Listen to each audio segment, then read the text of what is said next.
重要的事情。第一件事情，请你把它记下来。这件事情就是请你积极抓住依靠主，还记得吗？请你积极抓住依靠主。我为什么要把抓住放在最前面？原因很简单，因为抓住这个抓住是什么？主，你不能放了我，我也不会放了你，你一定要祝福我，好吗？你不能够说主有你很好，如果没有你，我也可以。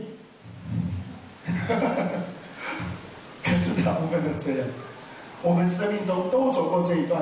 求主祝福你，跟你旁边的说，积极抓住依靠主。积极抓住依靠主。阿们吗？你知道你的生命当中一定要积极抓住依靠主。这些人的生命里面有没有积极抓住依靠主？我要请你跟我来看一个人，请跟我来看到撒母耳记上的30章，从第1节到第8节。撒母耳记上的30章第1节到第8节，我要请弟兄读单数节，姐妹读双数节，好吗？来，第1节先读到第5节，预备起。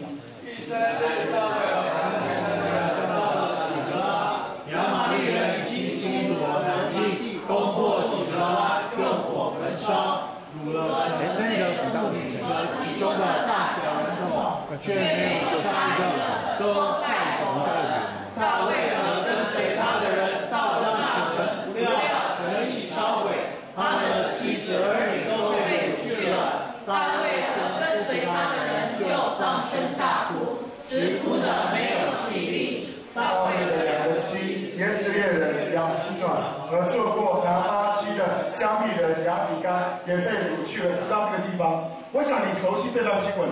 大卫的城叫做喜格拉，这是大卫和大卫跟随的人和他们的城中的他们的妻子小孩居住的地方。当大卫出去打仗的时候，不小心他自己所住的那个城却被敌人给攻破了。请问你，这个时候以色列人做了一个什么选择？大家放生，甚至有些人想要做一件事情，就是要用石头打死大卫。我要告诉你，求主祝福你，请接下来跟我来看第6节到第8节。圣经说，大卫甚是焦急，因众人为自己的儿女苦恼，说要用石头打死他。大卫却倚靠耶和华他的神，心里坚固。第7节，大卫对亚希比勒的儿子祭司亚比亚他说：“请你将以弗得拿过来。”亚比亚他就将以弗得拿到大卫面前。第8节，大卫求问耶和华说：“我追赶敌军，追得上追不上呢？”耶和华说：“你可以追，必都。”再次奉主的名祝福你，你要紧紧抓住依靠主。我要请你来看到这段圣经里面非常有趣的地方。你已经知道这段经文，但你一定要抓住这段经文，回到那个场景去。我要再奉主的名祝福你。当大卫在这个时刻，大卫做了一个选择。人说要拿石头打死大卫，其实你仔细去读，还真的蛮不公平的，对不对？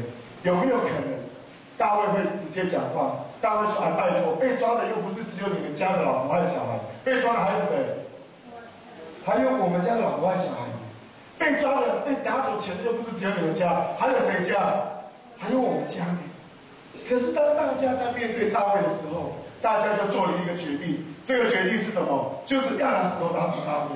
我要告诉你，大卫这个时候必须要做一个选择，这个选择就是紧紧的抓住依靠主。你想想看，如果大卫这时候没有做这个选择，我昨天在遇到一个弟兄在聊，我就跟他在分享，我说你可不可以告诉我你为什么离开第一个教会？他就跟我说，因为我听到一些的事，然后他跟我讲，我说为什么离开第2个？然后他就跟我分享，为什么离开第3个？为什么离开第4个？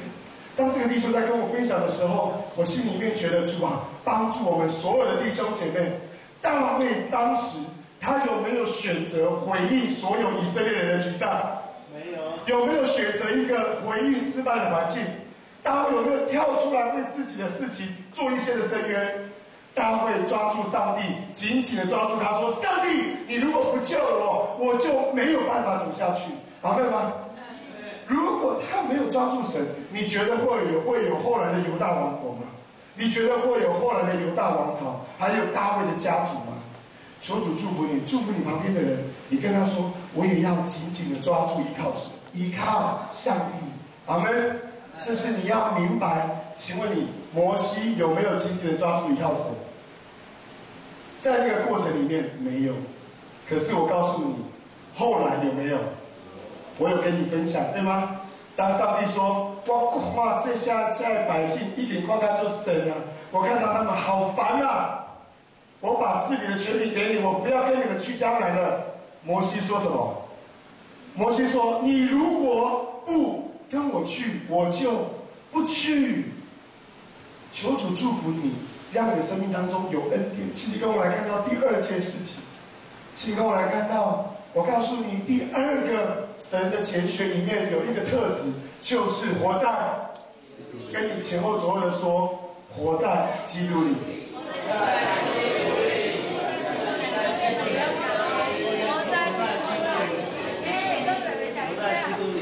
阿门。以后我都要活在基督里，阿门吗？上次我特别提醒你，当你的梦想起飞，你要活在基督里。我特别告诉你，约翰福音第1章第1节说：“太初有道与神，道就是。”所以我上周请你，上次特别请你，活在基督里，是活在基督的话里，要抓住上帝的话。这个礼拜有一个姐妹跟我做见证，她说：“牧师，感谢你，你来我们这边之后，我发现我跟我老公越来越好了。”我说：“真的？”她说：“对。其实我们到底教了什么？我们也不过只有讲2件重要的事：丈夫爱妻子，姐妹敬重顺服丈夫。”这是谁说的？圣经说的。我说：“你可不可以每一个决定之前，先问你的老公？老公可不可以每一次花钱之前，先问自己的老婆？”圣经太奥妙了，你千万要记得，它不是律法。我再一次提醒你，当你决定这样做的时候，是帮助你们的夫妻关系回到起初我追你而你爱我的那一天。我告诉你啊，这个所以人家形容结婚的女人是什么？他说结婚之前像那个交往之前像燕子，燕子是怎样的？随便飞呢，随便飞呢。你想怎样就怎样，对不对？然后开始交往之后像什么？像鸽子。每天晚上11点，你老男朋友会打电话给你，回家了没？你可以每天出去玩，玩得好快乐，唱 KTV 唱到爆。可是，一看表，10点59分，赶快回家。因为以前可以像燕子，何时回家都没关系。交了男朋友之后，像鸽子，虽然可以玩得很快乐，每天还是要回家。然后结婚之后像什么？